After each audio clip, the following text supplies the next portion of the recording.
Okay, class. Kung gustong ituro sa inyo, pare-pareho lang tayong mag-aaral. Meron dito teachsim.com. Puntahan nyo to. Tapos makikita nyo dyan yung CPU simulator o simulator. Tapos dito sa download, i-download nyo to. Executable nila yan. Download nyo yan. Yan. Installer, no? Ngayon, ito yung nakasave. Ito naman yung MSI installer ng Windows. Ngayon, saan ba ginagamit yan? So, bali ito ngayon yan, no? Ngayon, mapapansin nyo dyan, credit natin kay Bessie Mustafa, no? Edhill University ng UK, sabi dyan, CPU simulator version 7.5.5, no? Ngayon, ang gagawin nyo, mag-aaral kayo. So, ang gagawin nyo, pupunta kayo dito sa pupuntahan nyo itong ano niya, yung tutorial, no? Yan, pupunta kayo sa tutorial niya, tapos i-download nyo ito isa-isa. Yan, pag click nyo ito, punta nyo dito. So, download nyo yan isa-isa. 1, 2, 3, 4. So, na-download ko na lahat yan hanggang doon sa ibaba. Ito, ginroup ko siya, tapos ito. So, hanggang doon sa baba.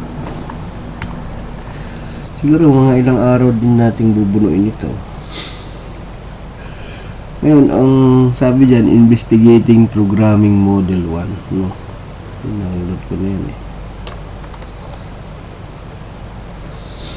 So, punta tayo dito sa introducing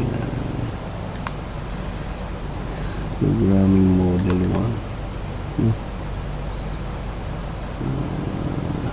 Ito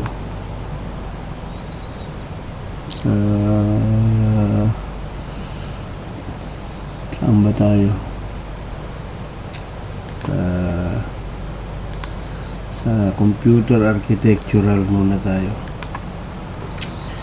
Computer architectural tutorial number 1.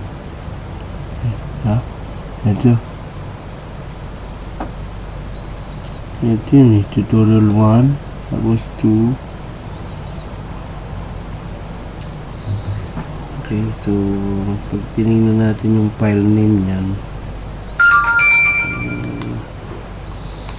dito, ayun o, sa ilalim, sabi nyo sa ilalim, investigating programming model 1.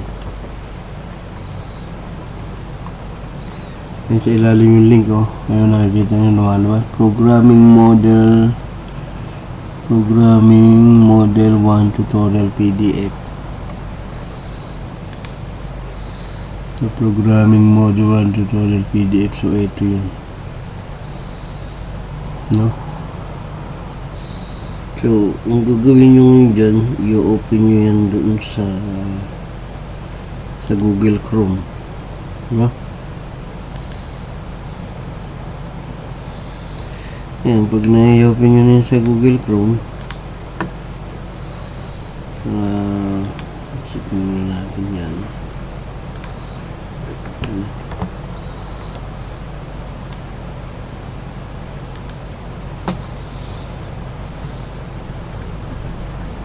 Ang punta binukas natin, ito. Yan.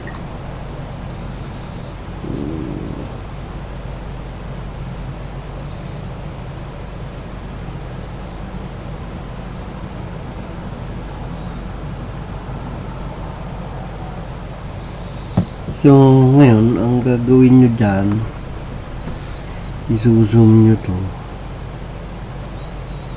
no? I-zoom nyo yan. Yan. Yan. So, 168. Okay na yan. Ngayon, babasahin nyo yan. No? Pag binasa nyo yan, sundan nyo yan. Yan, tutulong sa inyo. Create program tab daw doon. Add program instruction doon. Dito yung CPU instruction. Dito yung stock. Program list view. Ito yung nakaload na program. Ito yung sa stock. Ito yung register. Tapos sabi, special CPU register view. So gagawin nyo, magme-memorize kayo ngayon. Create program daw tab. Tapos instruction. Ngayon, the parts of the simulator is relevant to this laboratory. Sabi. So babasahin nyo ito. So ganda yung CPU instruction memory, oh. No? Sabi niya. Tapos may physical address saka logical address yan. Ano, physical address, logical address. So dapat alam niyo yun. Tapos meron siyang base dito, no?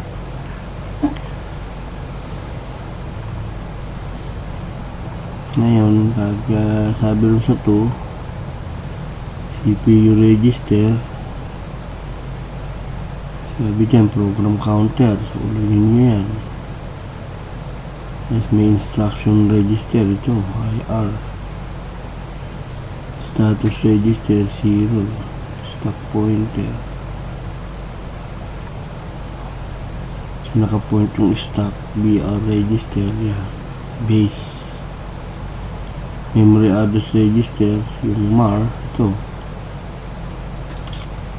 And yung status bit nya, either Z or N, negative. Ngayon, yung CPU register view, ito daw. Ito yung mga register mo, 1 to 25. No? Number 4 daw, sabi dyan, yung program stock. Parang sa calculator, yung memory plus. No? Mas dito naman yung program list view. Ano yung pangalan ng program mo dyan na ginawa. Pwede mong i-load, i-remove, no? Dito naman yung program creation. To create new program, enter its name, sabi. Hindi program name. So, magtatype ka ng pangalan doon. Saka base address dito. Magtatype ka daw. Tapos kiklik mo doon yung add. Dito naman, add program instruction tab. Add new. Sa instruction naman yun. Yung mga move, push. Mga ganon. Move. Okay, so sabi dito, lab exercises, investigate and explore. So creating a program, adding instruction to it, sabi. Now let us start, sabi gano'n. First you need to place some instruction in the instruction memory view, sabi. See image 2, sabi gano'n. So punta ka ngayon doon sa image 2. Nasaan yun? Hindi ka sa taas. Hanapin mo yun yung image 2. Image 1, CPU simulator. Image 2. O yun, sabi. So, yun daw, mag-i-start sa image 2. So, ang gagawin mo ngayon, dapat magbabasa ka nga eh. So, pag nabasa mo na yan, ang gagawin mo, punta ka raw dito sa image 2. O, yun na. Representing the RAM in the real machine. Random access memory daw yun. Before executing any instruction to do this, follow the step below. Sabi ganon. So, in the program tab, sabi dyan, si image 7. Babalikan mo sa taas.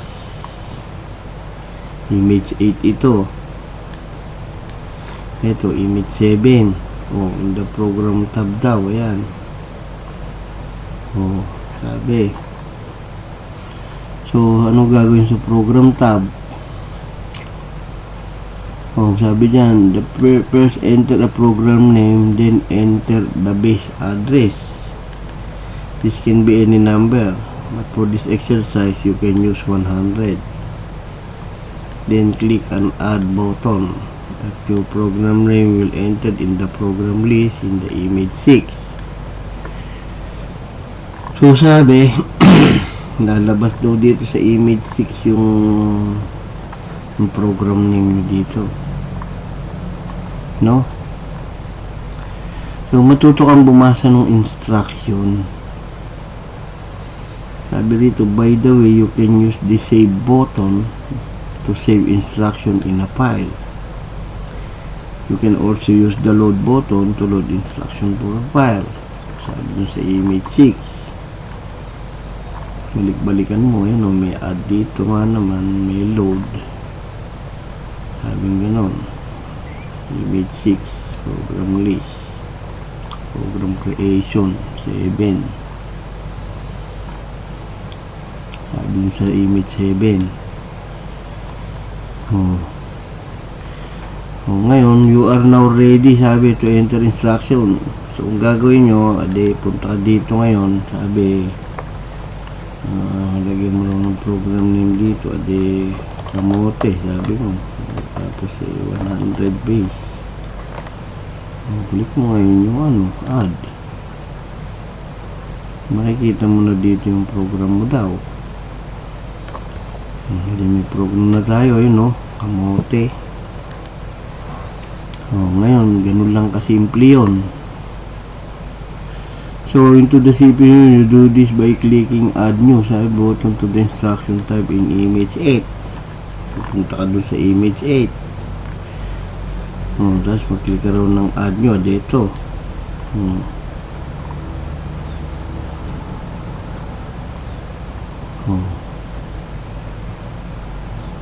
This will display the instruction CPU window.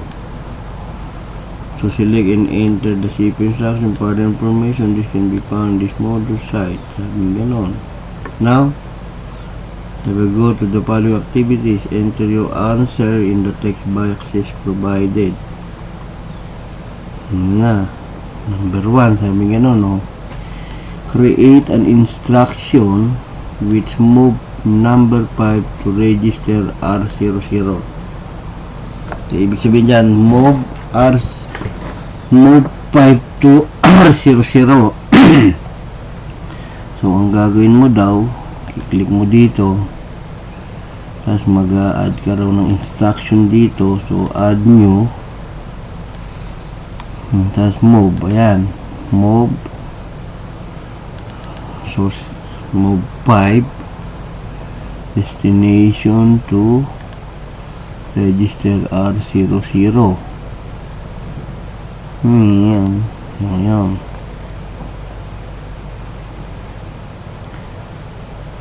Tama ba? Move 5 to register R00. Yun. Then, move 5 source operand to destination R00. Then, you click new instruction. So, mapupunta yun dito. Yun, sa taas. Okay. So, pagkayari nyan,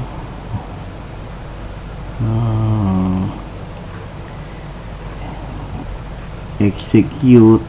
Close muna natin to. Sabing ganun, execute the above instruction. You do this by double clicking on the instruction. Observe the result in the CPU register view image 4. So sabi, i-observe nyo raw dito sa image 4 yung result dyan. So ibig sabihin magkakaroon dito ng 5 dito, magkakaroon dito ng 5 pag niran natin yun, no? So double click daw eh, tak tak. Ayan, pansinin nyo, ayun, no? Sabi, move register 5 to R00. So, yung value ngayon nitong R00 ay 5. Program counter. Tapos, ito yung interrupt instruction register. Meron namang lumalabas eh. Status niya 0. Tapos yung mga flag wala, no? So yun yung pangalan ng program natin. So din nag-run na nga siya. So, pwede rin ditong step, pwede rin diyang run. Pag nireset mo yung program, pwede si 00 lahat yan, no? Okay, so kayari basa ka ulit. Basa, tiyaga lang, no? So, ang gagawin mo, punta ka na rin sa susunod, sabi dyan, na-execute na natin. So, ang value ng register ay 5. Now, create an instruction with move number 7 to R01. So, ang gagawin nyo naman, mag-add kayo ulit dito ng another instruction, add new. So, ang sabi, move 7 to R01. So, R01 is equal to 7. So, click mo instruction, may lalabas doon.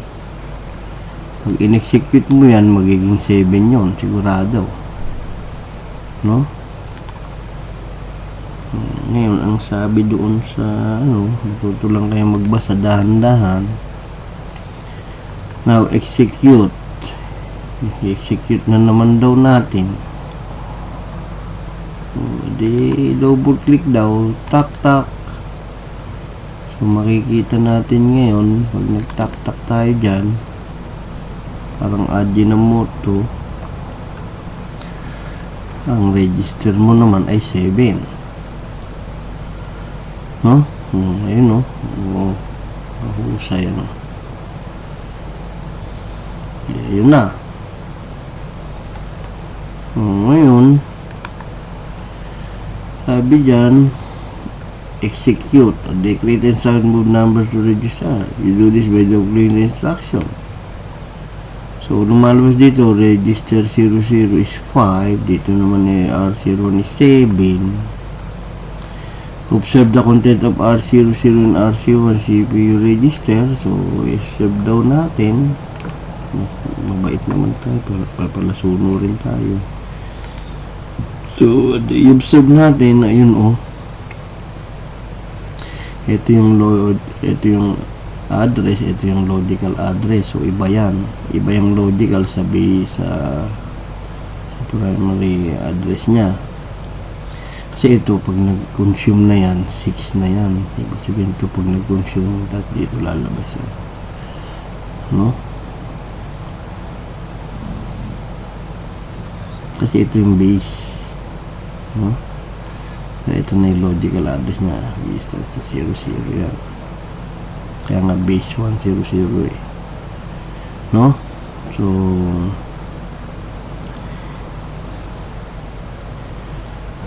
yung T, ano ba yung sinabi niya kanina dun sa may sinabi ba siya about T dun sa taas kanina? Sabi doon logical address eh, di ba?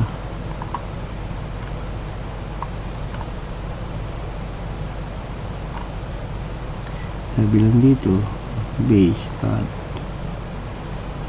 Ayun, makikita natin yung 3T9 mamaya. Okay, naka-trace hindi ko lang alam. So ngayon sabi dito, hindi, basa ka ulit, magtiyaga ka lang sa buhay, mag-aaral.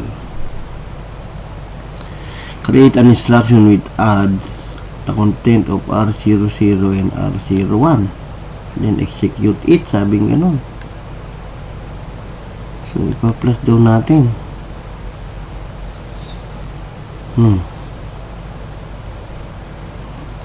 Observe the content of R00, 5, R01, 7. 7 plus 5, 13.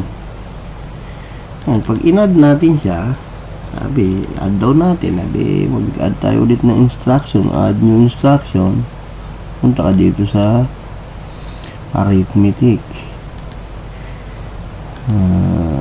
Arithmetic, syempre, add So, ang lalabas dyan, add R00 to R01, register 1, 7 plus 5, 15. Ngayon, ayan na yung command. I-plus mo yung 7 plus 5, 15. Ngayon, lalabas niyan kung sino yung nauunang register. Itong 00, ito yung magiging 12. Kasi 5 na siya O, execute natin tak tak, double click. Makita nyo na. So yung R01 na naging 12. Tama, kasi sorry, baliktad. Kasi dito source destination, para siyang Linux, hindi siya Windows na source destination. I'm sorry to say, this one is baliktad, no? So it is like Linux from right to left, not like Windows from left to right. Okay, so nangyari itong si R01 plus R00, alagay add R01 to 00. So yun yung naging 12.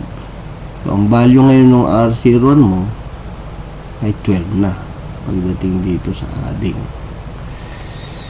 Okay, so yun yung nangyayari ngayon sa CPU, no? CPU simulator nga tayo ngayon. Na-execute na natin. 8. Note down which register the result is put in. Type nyo dyan, R01 is equal to 12. So number 9. Create an instruction which pushes the value in the above register to the top of the program stack, then execute it. Observe the value in program stack, image 5.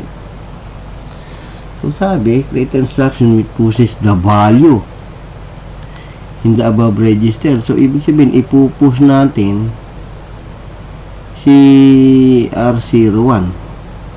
Push, ilagay mo daw dun sa memory plus, parang gano'n, sa stack. Kasi ito yung stack ito. Ayan program stack, walang laman, di ba? Wala pa siyang laman. So ang gawin natin, push, add tayo ng instruction.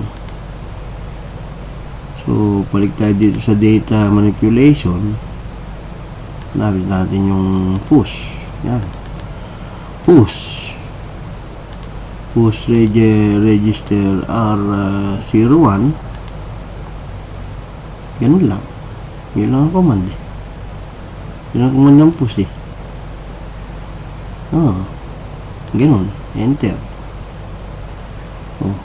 Ngayon pagka i-double click natin yan, magkakaroon ng value dito yan. Ayan nakuha niya yung natira yung sa memory plus, kinuha niya yung position 0, yung value 12 sa address 17. Ayan nandito siya, kaya alam niya, kinukuha niya yung last Okay, Di nag-memory plus tayo, nilagay natin doon sa stock yung value noong R01. Sabi. So ngayon, observe the value in the program stock. Di yun, na-observe na natin. Ngayon, sabi naman dito, create an instruction to push number 2 on the top of the program stock and execute it. Create an instruction to push number 2.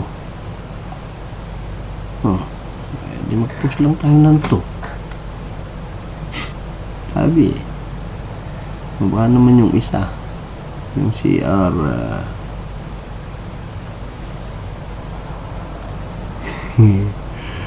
okay, so push number 2. I-push naman natin yung isa, yung CR 01. Pwede naman natin i-push yun. Tingnan natin kung tama.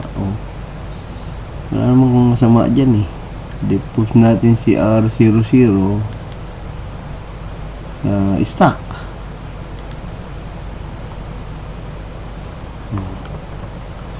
Push natin si R00 sa stock. Push. Kasi yung pop, kukuhanin natin yung value. I-double click natin ulit. Exit nyo muna yan. Nagkakaroon na naman dito yan. Push.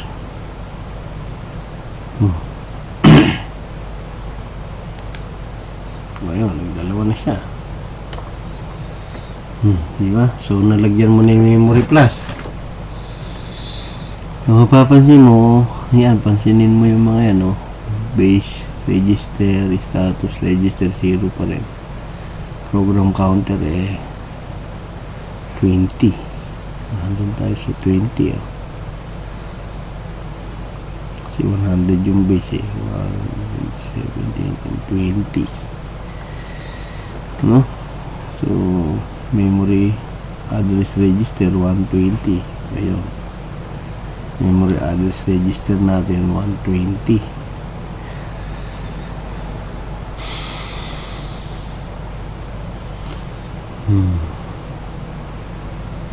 Hindi ngayon, yun nasabi. So kung papansinin mo, yung register 0 may 5, yung R01 12 kasi nag-add ka. Ayun Ngayon, ang sabi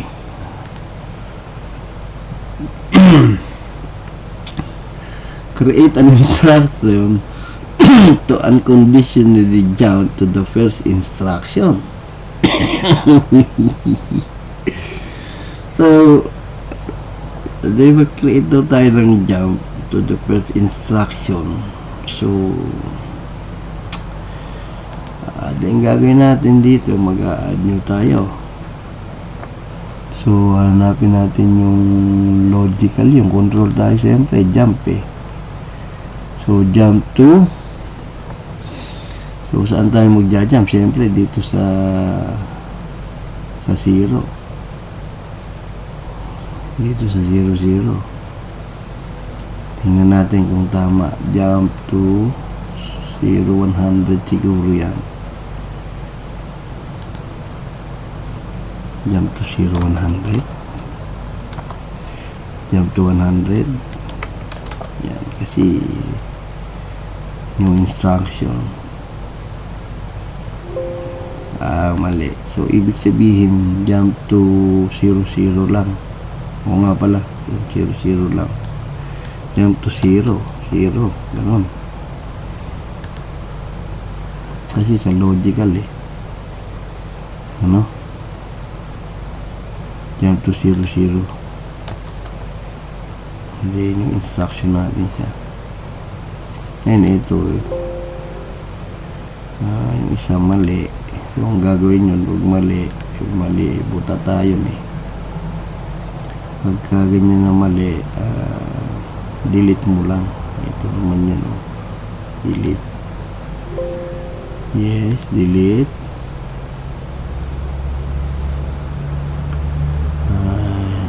Delete. I-edit, delete. Ayan. Tama kaya ito? double click nga natin. Double click. At babalik dun yan. O, tama. Bumalik nga doon, no? No?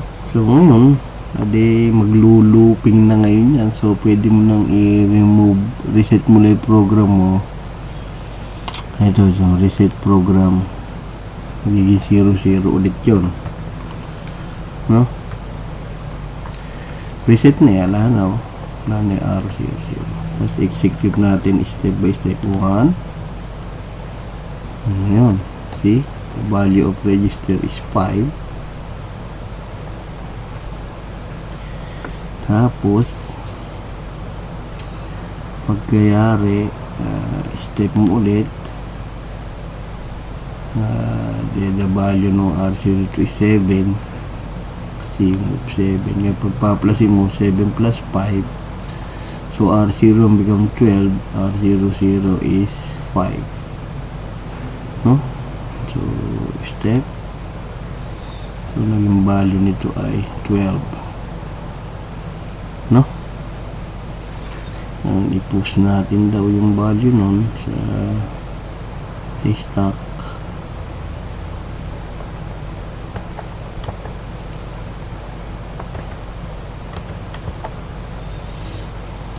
no, tapos step push, ayun nagkaroon na lang sa stack oh.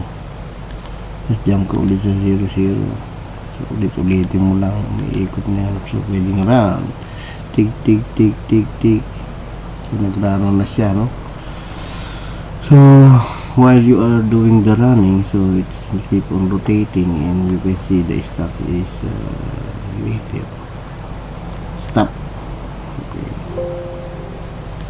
so stop already so that's what happened in the CPU now you can pop the value here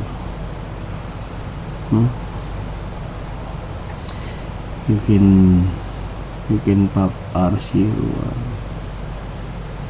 can pop R00 and it will go you can pop because once there is a pop the corresponding command is pop so you can delete this jump and you can run the pop but that's not the instruction here so we have to follow the tutorial so execute it so it's rotating now 13 observe the value in PC register program counter as you can see it's rotating putting program counter this one is increasing see 23 then become 20 17 12 this one become 6 12 so let's try to reset the program and try to run and see the program counter here as you can see 12 17 20 0 6 so it's running in the 12 17 20 running the 23 see the status because there's no changes in the plug okay and stop the program so when you stop the program then you can reset the program okay so after that observe the value in the PC register this is the address of the next instruction to execute it make a note on the instructions pointing to so you can type it 17 now create an instruction to pop the value on top of the program stack into register R2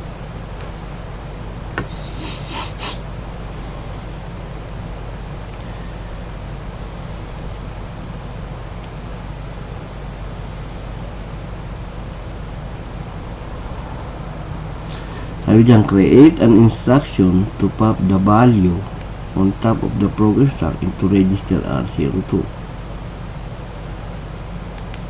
nagja-jump siya, naglo-loop siya so alisin muna natin itong pwede ka nang mag-insert dyan insert na lang, insert on top. So what we're going to do is insert above. Okay, so it says that get the value of the post, of the one you post, get the value. So we are going to pop R01 to R02. Let's try to pop R02 only. Let's see what will happen. I think it will get the value, any value in the program start, because in the program start it's like a FIFO, first in first out. No, FIFO, first in first out. What is in top of the star? It's like a plate, continuous plate in the restaurant. You remove the top, so meaning first in, last in, sorry. Last in, first out, LIFO, I think. What is on the top, it will remove, so you can observe that. Last in, first out, last in, first out, I think. Correct. Okay, so the instruction said we're going to pop. So we're going to go to data transfer and pop the value of the memory flash. Pop the value R02,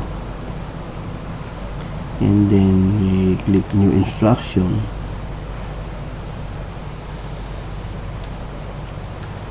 and let's see what will happen. Okay, what should be the value of R02 after executing the program? Okay, so what we're going to do now is to reset the program, and let's start here, and let's do the step. See, the value here is 5, then R01 becomes 7, then add the value, then the R01 becomes 12, push R01 into the register, the 12, that is the first plate, and 5, pop to R02. See, the 5 is the one. That's why the last in is going to first out. See, let's repeat that area. When we reset the program, as you can see, we can add here another command. Let's pop R03. Okay, so in data transfer, we're going, actually for every pop, for every push, there is only corresponding pop, so it's up for the instruction, no? So this one you can move, actually you can move it up, move it down, so you can move up the instruction. This one, no, you said move up already, so you can move down. See, so it is a good program in learning the assembly, no? Okay, let's reset the program and move, copy 5 to R00. R00 is equal to 5, so the command is only move. Okay, so take a look at here on this side. Okay, then we going to run it step by step. See, R05, program counter is 6. Okay, so the instruction, the base is 100, then instruction is the command, memory address, register 100, correct, this one, then run again, then it goes to 12, which is this one, 6, 12, okay, and it's run. Step, stop. Again, you reset the program, then run this one. Step, copy. As you can see, the value of this one becomes 7. Then add the value of R01 to R00, then you click step, then become 12. That's how the add is working. It will change the value of 5. It will change the value of 7 because the R01 is 5. The R00 is 5. That's why this one is 7. So this one automatically add to this one.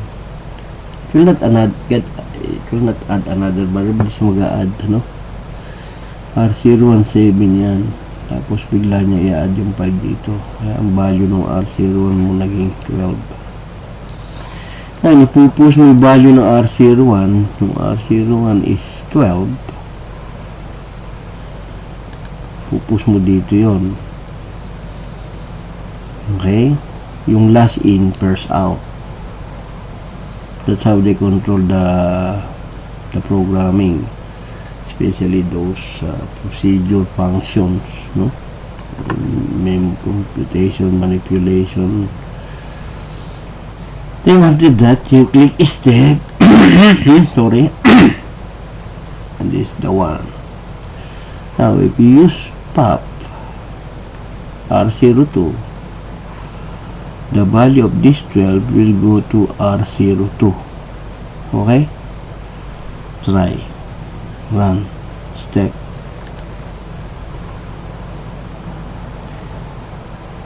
See? Ay, sorry, the value 5. No, correct. Then R03, it will become 12. Then you will click the step, and it will remove the file in the stack, and this one become 12. So that's how it works, the passing of value in the register. That's why I teaching you that, because in only debug here, the one I show you last time, that you can understand now how all this program is working. Okay, so this one you can see. So you're reading this, now you understand what's going on this area. Move the copy of this memory to the front, blah blah blah, and it is only a sequence of all hexadecimal value. This is the base register, and this is the offset, but now is only one. In 64-bit, this is no more segment. It is a continuous memory address. Okay, so now after that, so we done the pop, execute it, then 16, create instruction to pop the second value into R03. That's what we did. And execute the last instruction once again. What happened? So it will loop. Create compare instruction with compare value of R04 and R05. Now you can see here now the status. Compare the value in register R04 and R05. So therefore, in our program, we do not have value of R04 and R05. If you compare these two, is 0, so nothing will happen. But what we're going to do is to compare R02 to R03. Okay, let's compare now. Let us compare two value. New instruction. So we are going to do the comparison here. Compare. So you're going to do compare R02 to R03. Compare register R02 into R03. So then new instruction, and it will compare two numeric values. Okay, So now we are going to move that up, move up. So now we're going to double click this one to run the program. Compare two values. How it compare two values? Just compare it if they're equal or not. Is R02 is equal to R03? R02 is 5, R03 is 12. Are they equal? So we double click that one, and as you can see, meaning is R greater. It says that R03 is greater than R02, so there's no changes here in the status. So there's no changes here. So meaning the CPU is always computing which one is greater than 0. Okay, so it's computing the value, because we did not use any, only compare, because that is comparing two values, because there's a lot of compare command, there's a lot of compare instruction here. Okay, in logical here, and or not, then arithmetic, control, comparison, then there is a lot of jump instruction. See, jump if 0, jump if equal. So we are not running this, so we're just comparing only comparison. So it's comparing the two instruction only, CMP. Okay, so it says that compare R02 to R03. R02 is 5, R02 is 12. Is R03 is greater than 12? Yes. So nothing happens, it remains 0. You can try, you can explore it,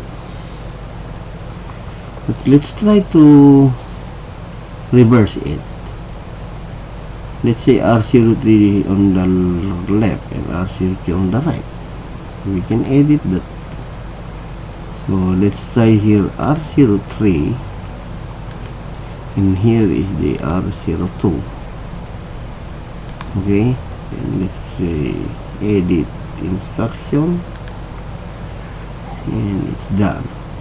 Now let's double click this and run the command. What will happen? See, the 2 is changing now, the value. So the status register is here, negative status flag. This one is overflow, this one is 0 status flag. See, so meaning there is a negative status flag on that area. So 0, 1, and 2 only. Actually, that is only the running status, but when you run in assembly, there's a lot of status nowadays. I think there are 12 status in the command here. There's a lot of status flag here. See, as you can see, there's a lot of status flag here. See, this one, this is the status. Okay, so after that, manually insert two equal values. Equal values, that's what it said. I'm wrong. Let's follow the instruction R04 and R05. So meaning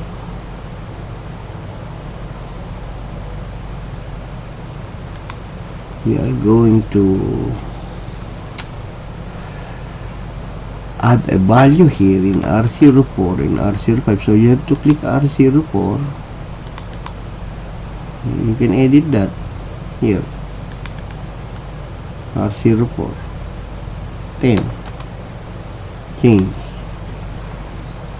So R05 10. Change. So we have two R04 and R05. We have two value. So we're going to edit this one, and we're going to change that into R04 and R05. Okay, so then you click edit instruction and double click this one, and the status will become 0.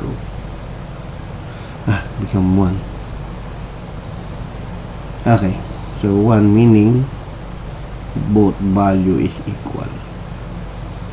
Okay, double click it, the value. Okay, so that's what he is trying to point to us. So if the two value is equal, this 0 become 1. Then if this one is equal, jump. If equal, go to this number. So you can do the instruction now. Okay, you can do this at jump. If equal, go here. If not, go here. And that's what will happen. So let's reset the program now. Then run it step by step. R is equal to 5, but the name is only moved. R01 is equal to 7, then the values become 12, as you can see, observe here on the right. Then you're going to push R01 here in the stack, and push again here the R02 here, and instead the R03. Pop meaning get the last value in the stack. Then R03 will become 12 here. Okay, and then you are going to step this one, and here after executing the instruction become 12. We're going to edit these two, adding R04 with the same value 7. Change that, and you're going to click here 7 and change that value, and you can see when we run this one status 0 will become 1. Maybe let's try double click it and see what we got. Nothing happened. Okay, late, sorry, it's become 1. Late in my computer instruction because I have a lot of program loaded. So execute the above compared instruction. Which of the static flag O, V, Z, and N is checked? Then you type that, no? You type here the one we check is the 0 flag. Meaning 0 meaning equal. 2 value is equal if 0. So then you type here 0. Okay? Then another one, manually insert value in first register greater than in the second register. Ayan.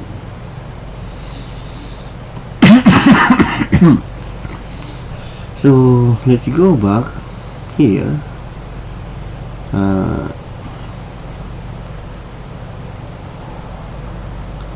First register is greater than the second register. So therefore here, go back here, and going the first register is R05.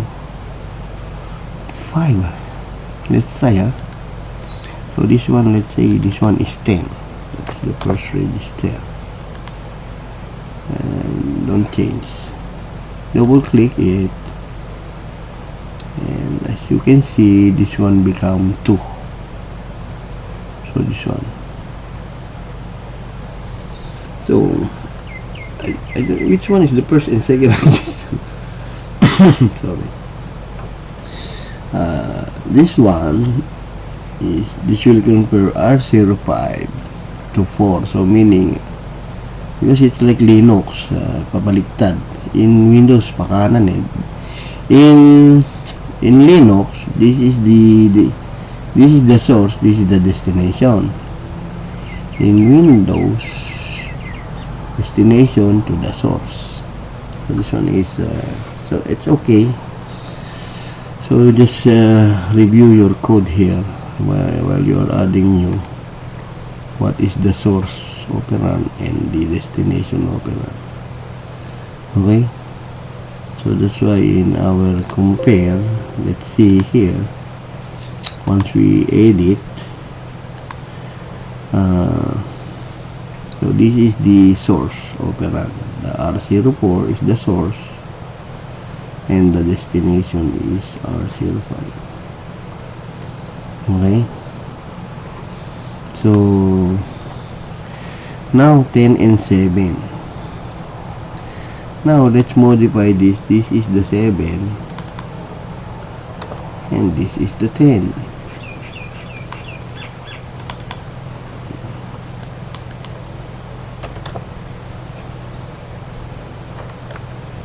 Then change that, then run the program. Then this one should become overflow, maybe.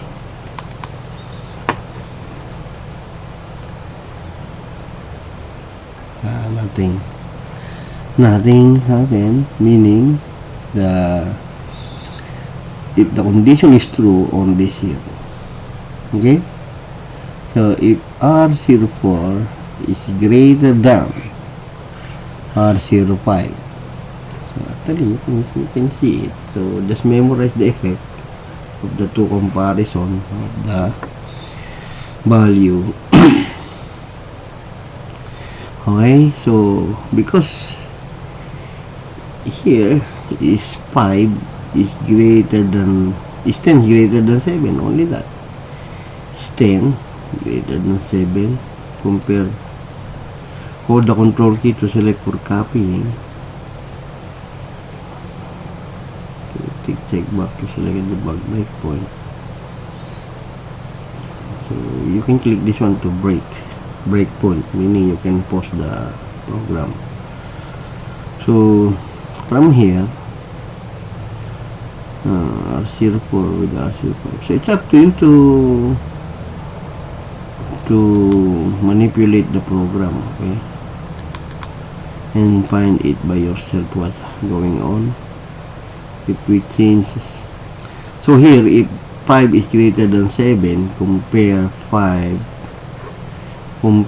10 to 7, compare 7 and 10. It says that is 5 is greater than 4, yes, so it becomes 0. So if it is the inverted one, we change this into 10 and this one into 7. So that's what we call hacking. You are hacking now the memory. You are changing the value just to change the control flow of the program. See, and it will change to 1. Program counter 34 here.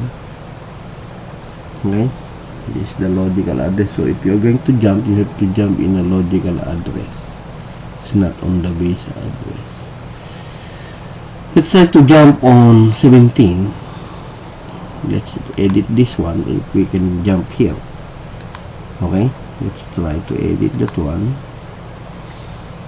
Edit.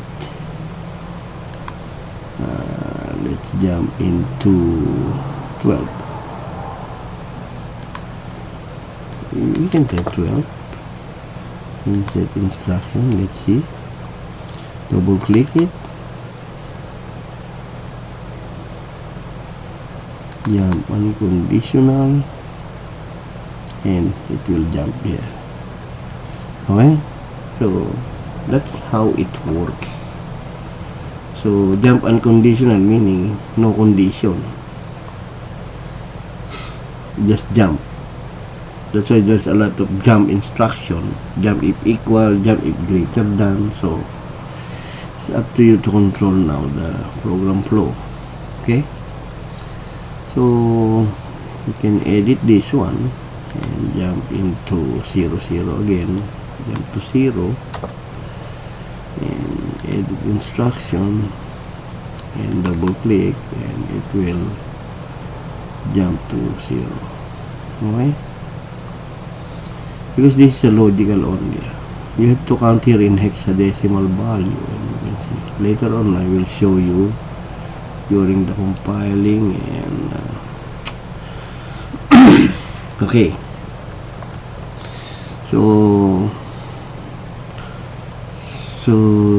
this one is our reading with the status flag now is in Z. This one is in N. Okay. 6. Manually insert a value. First register is smaller than the second register. Don't execute, or we do that already. Nothing happened.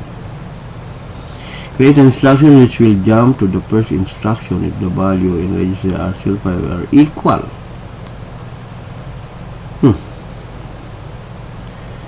So meaning, let's do the jumping if the value is equal. Okay, so meaning what you're going to do is change this, because this one is unconditional jump, meaning there's no condition. So what you're going to do is to edit the value and jump if equal. This is the one. Jump if R04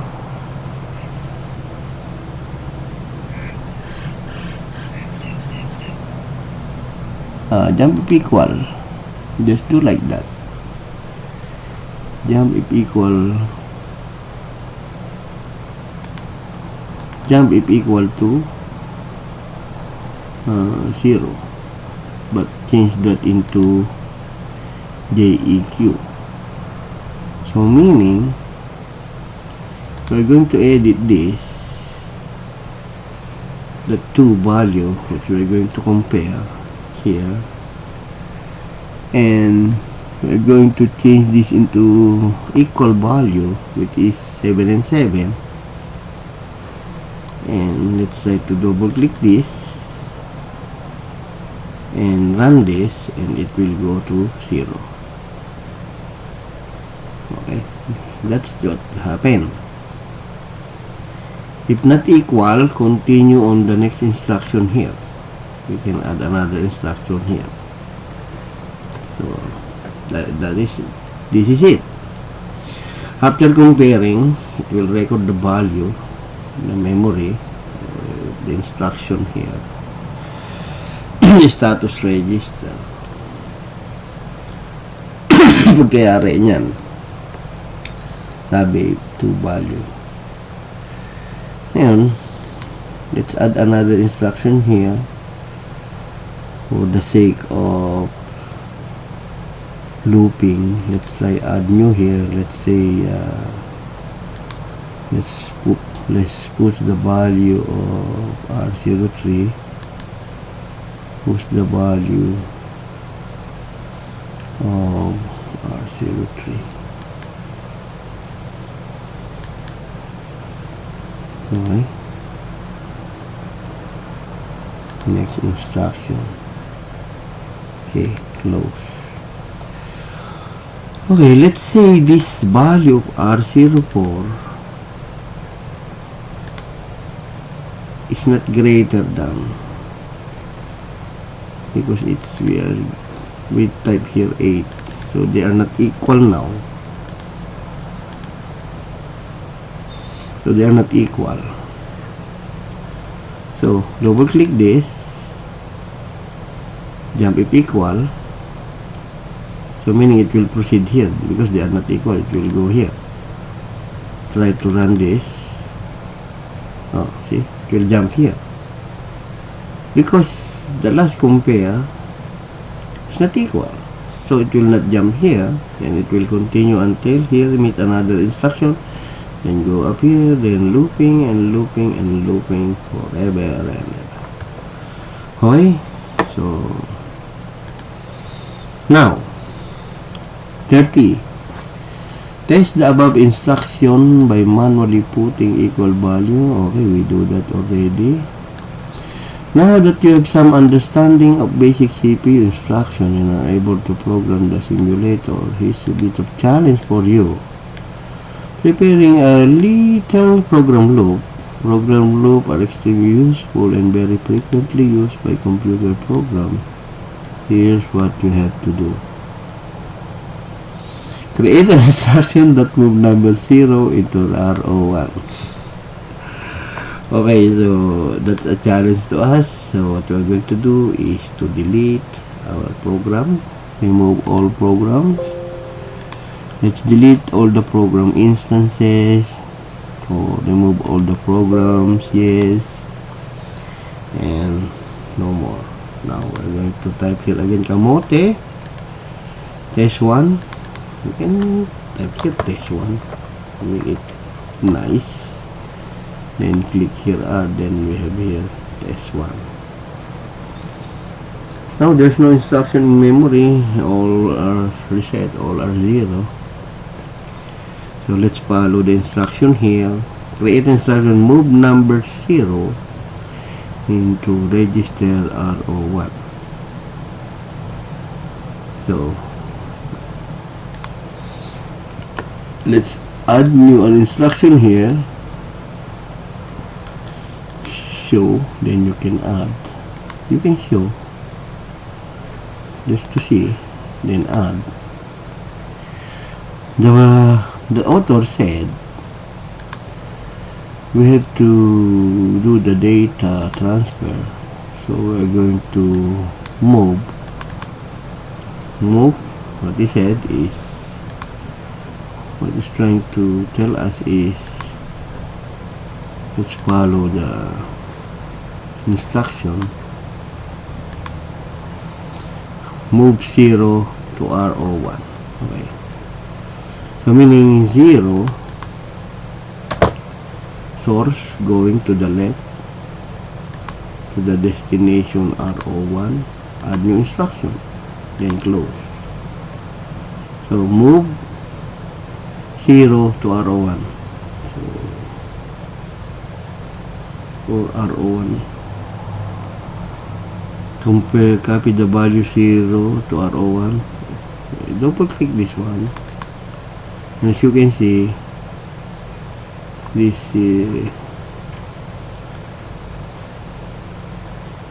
let's try to run this. Double click, and what happened to our RO1 is become 0. Okay, correct. See, 0. And this one you can reset all.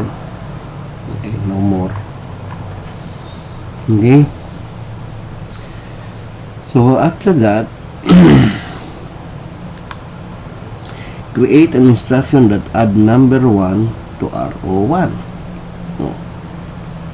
So we go to view here and create an instruction that add number 1, value of 1 to RO1. Okay, so meaning when you run this, the RO1 will become 1 here. So that is the register. Those are the AX, BX, CX, DX, AL, BL, CL, DL, a lot of register in computer register. Okay, so add 1 to RO1. RO1 plus 1.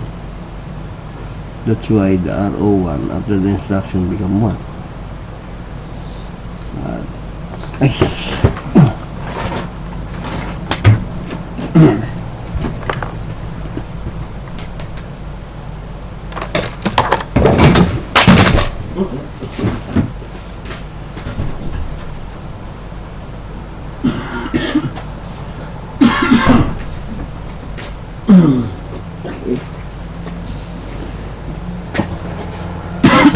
Sorry.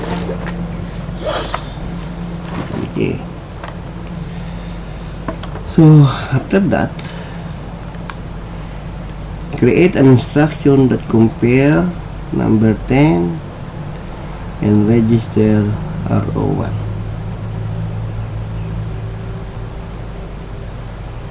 Okay, so what we're going to do, compare 10, direct value. So add new instruction, and what we're going to do is compare 10. Here, you have to type 10 to RO1. See? So that is a direct addressing. You're typing direct 10. You're putting number 10 to RO1. Compare the 10 to RO1 if the value is RO1 is 1. If you're going to compare 10 to 1, so meaning 10 is greater than 1. Okay? So after that, create an instruction that jump back to instruction 2 above from R01 is not equal to number 10. So jump back to instruction 2, RO1 is not equal to 10. So what you're going to do, you have to go to number 2 if RO1 is not equal to 10. Therefore, if RO1 is not equal to 10,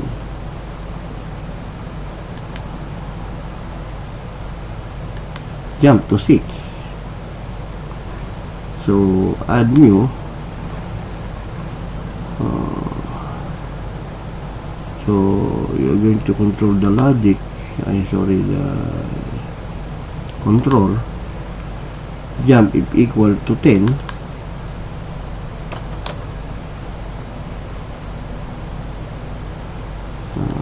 if equal to 10, jump 6 only, something like that. Okay, then close. So let's run. Compare 10 to RO1,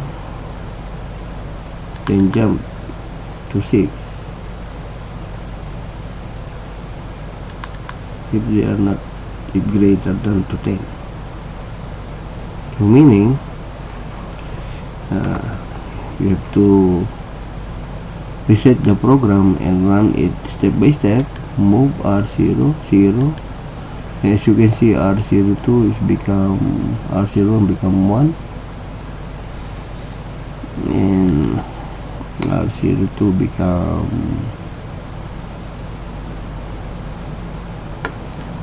R01 become 1.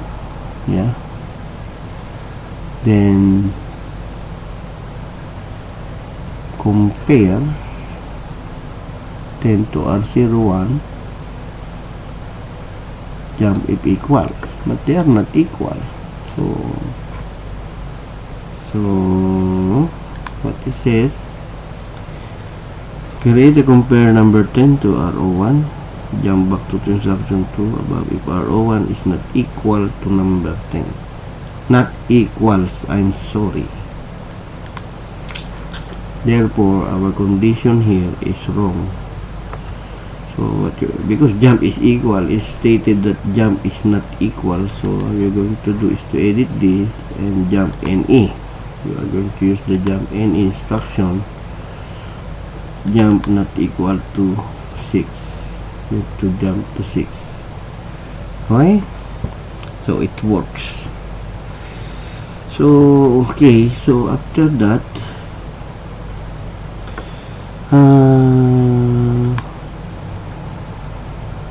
then create a halt instruction. Halt meaning let's stop the CPU here and add new instruction and put here halt. This in the control instruction you have halt, meaning halt is stop the CPU. Okay, halt meaning stop the CPU. That's it. Okay, so if running, then we go to node, so it's keep looping, check, then halt the system. So halt meaning stop the CPU, die, exit. Now make a note of the instruction 1 to 5 you created, blah blah blah, starting from instruction 1 manually 1 to 4, so you have to answer that. Now click the reset program and next run.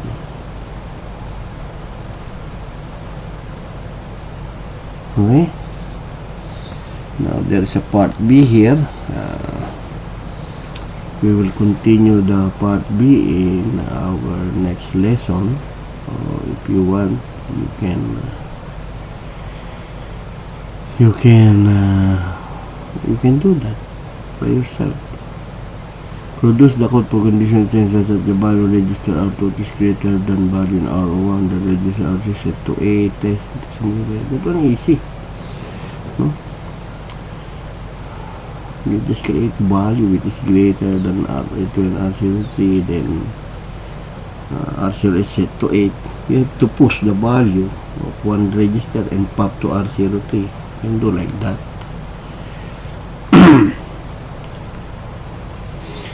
So I think it's taking a long time already. Now, at least you have now the idea on how it works. So if you run that code, it will halt the system, and it's done. Stop. See? Stop the system. Then you can reset the program and try to run this, and it will go here. Now it's running, it's changing here, it's looking, jump, then if not equal, jump, then halt. See? But once you edit this one, it will stop. Okay, then after that you have to start your program, and so you download the installer and review it at home. So that is my OS simulator chapter 1. I will name my CPU simulator 1, CPU simulator 2, 3 until we finish the lesson. Okay, so I hope you enjoy our program, and visit this website and do it by your own. I know you can do that. So I love you all. Thanks for watching, and CPU, enjoy your CPU OS simulator. I will finish you all the tutorial. So this is the CPU tutorial number 1, and you can review what's going on here. Okay, and this one there is a debug here to run it one by one, to run and debug. Okay, so that's all for today. This is Armin De Castro,